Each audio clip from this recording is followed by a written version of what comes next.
There have been some wild reactions to Colin Kaepernick's deal with Nike. We've seen people burning shoes, cutting up their socks. Well, Nick Cannon's response, give me all the socks you got. I'll take all of them if they're Nike socks.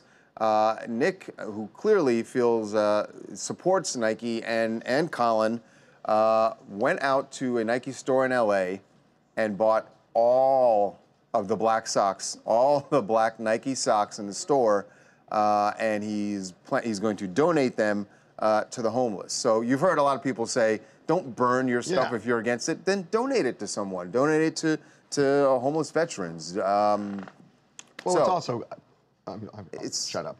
I should shut up. It's just so dumb. Because it's already done. It's just so dumb. Yeah, you bought them already. You're not really hurting Put it to a useful cause. I mean, exactly. come on. So kudos to Nick for making that move.